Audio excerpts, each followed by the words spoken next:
Jumuiya ya Ansari Sunna Tanzania JASUTA imewahimiza wananchi kushiriki kikamilifu katika zoezi la kura katika uchaguzi mkuu wa rais, wa bunge na madiwani utakaofanyika Oktoba 29 mwaka huu 2025 na kuachana na mihemko inayoweza kulitumbukiza taifa kwenye machafuko.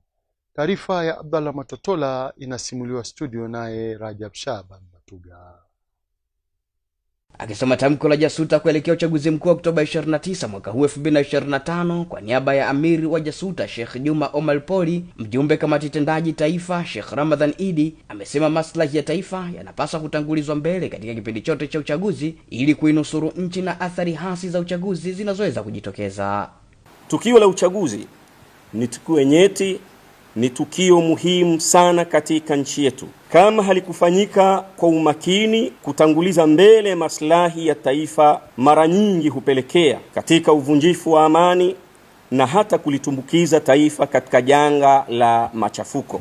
Jumuiya ya Ansari Sunna Tanzania inawahimiza na kuwaomba wananchi wote kushiriki kikamilifu katika zoezi la kupiga kura kwa amani. Kwa wale ambao hawatoshiriki zoezi hilo, tunawahimiza na kuwaomba watulie majumbani na kujiepusha na matukio yote yenye viashiria vya uvunjifu wa amani. Aidha, JASUTA imepinga vikali matumizi mabaya ya mitandao yenye nia ovu ya kueneza chuki na uvunjifu wa amani.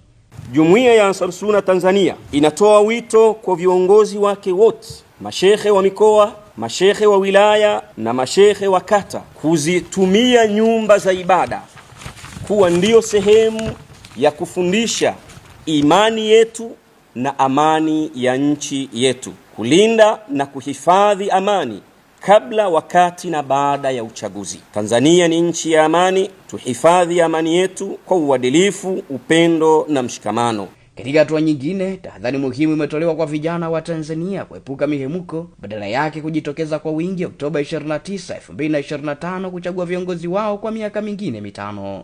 Wapunguze mihemko, wapige kura vizuri, wajitokeze hiyo tarehe 29 kwenda kupiga kura. Kwa wale ambao wanaopenda kwamba kupiga kura, lakini kupiga kura ni haki yako.